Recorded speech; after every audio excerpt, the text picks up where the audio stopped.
Hey everyone, welcome to today's video. We're going to talk about the movie Weapons, which has recently come out. The movie has been well received and I personally really enjoyed it. Since it's a horror film, of course there are occult themes throughout. Some are more obvious, some are hidden. In this video, we'll go over all the occult references I caught and break them down a bit. At the end of the video, I'll share my personal theory about what the film is really about, because there's been a lot of discussion and speculation about it online. The most popular interpretation is, of course, that the film is about school shootings. I partly agree with that, but I think most people missed one very important detail, something you wouldn't really notice unless you already know more about this topic and its connections, but we'll get to that later. First, let's take a look at all the occult references I found. This video contains spoilers. First reference, astral projection. When we follow the story from Archer's perspective, there is a scene where he goes to sleep at night and seemingly wakes up at 2:17 am, the exact time all the children vanished from their homes. But then we see Archer standing next to his bed while still seeing his body lying there asleep. So this isn't a dream, as I've seen many people online claim, but it's astral projection. Astral projection is a type of out-of-body experience where a person separates their consciousness from their physical body and travels through the astral realm. Whenever this happens, a person can look back at their sleeping body and see it peacefully lying in bed while their astral form explores the astral plane. This is actually something anyone can learn. There are lots of YouTube videos about it, and if you are interested, I highly recommend trying it yourself. But back to the film. Archer follows his son running away from home exactly as it happened that night. He follows him all the way to the house where, as revealed later, the children were being held. Based on this astral experience, Archer comes up with the idea of how to find his son. Which brings me to the next point. How was Archer able to leave that night?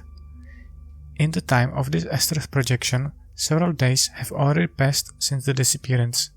Did Archer travel back in time?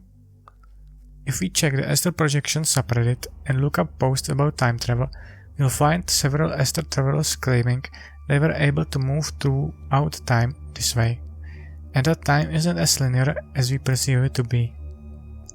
According to many esoteric teachings, there is only an infinite present moment. Past, present and future all happen simultaneously, and linear time is just how our mind perceives it. Examples. In Christianity, it is said that God exists outside of time. Déjà vu is a phenomenon where you feel you've already experienced the moment you're living through, hinting that time may not be linear.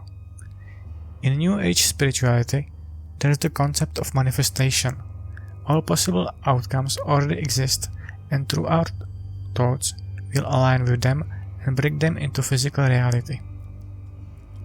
These are just a few examples. If you would like me to make a video specifically about the non-linearity of time, let me know in the comments. One last thing about Archer's astral journey. This experience eventually leads to the entire case being solved. Was it some form of outside help, nudging Archer to leave his body and look at things from a different perspective? In meditation and astral circles, people often talk about the concept of the higher self.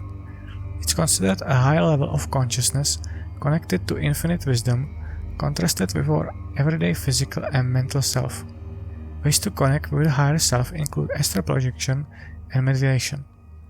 Perhaps Archer was so desperate to find his son that his higher self decided to intervene and guide him. Second reference, the main antagonist, a Nephilim? This theory might sound far-fetched, but I think it's worth mentioning. A few years ago, a viral internet theory claimed that the Nephilim looked like clowns. Who were the Nephilim? They appear in the Bible, in the book of Genesis, as the offspring of fallen angels and humans. They were giants, and their wickedness ultimately led to the Great Flood, which wiped them out, sparing only Noah and his family. According to Paul Stubbs' YouTube channel Understanding Conspiracy, The clowns are caricatures of the Nephilim. Their appearance is based on them. But how does this all connect to the film? Aunt Gladys has a very strange appearance, on purpose. Her face is pale and powdered, and she wears a red wig. What does this remind you of? To me, she immediately looked like a clown, and thinking of clowns made me remember the Nephilim theory. Gladys isn't a giant, but she definitely looks like a clown, and like the Nephilim, she has an evil nature. I doubt the filmmakers intentionally referenced this theory, but I think it's an entertaining idea, so I decided to mention it in this video. Third reference: Voodoo. Aunt Gladys is portrayed as a parasitic witch who can control anyone once she acquires a personal belongings of theirs. This is clearly inspired by voodoo. What is voodoo? It's a spiritual system with roots in West African culture, later popularized mainly in the Caribbean and Louisiana.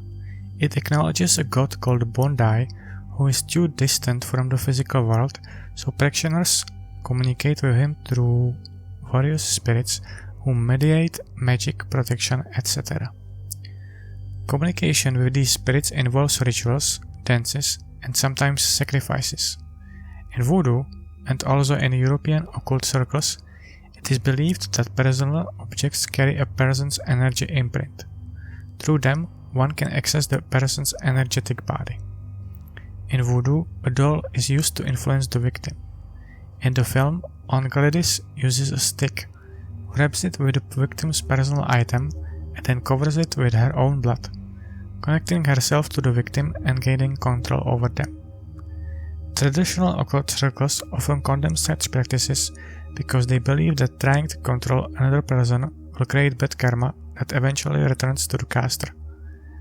And in the end of the film, we see that this indeed happens. Fourth reference: adrenochrome. At the beginning of the film, Aunt Gladys is very weak, but by controlling people, her strength gradually returns. She first controls Alex's parents, but that is not enough for her, so she manipulates Alex into helping her control his classmates. Gladys believes that children's energy will restore her health. Alex's parents were not enough. Why? In dark occult circles, it is believed that the energy of innocent children is much stronger than that of adults. This is seen most clearly in the conspiracy theory about adrenochrome, which claims that elites and various satanic groups abduct children to harvest adrenochrome, an oxidized form of adrenaline produced in the adrenal glands. To produce it in high quality, horrible things allegedly need to be done to the victims to maximize the effect. I think Gladys draining children's energy can be seen as a metaphor for adrenochrome. Fifth reference: salt. At the end of the film, Aunt Gladys draws a line of salt in front of her room and warns Alex not to cross it.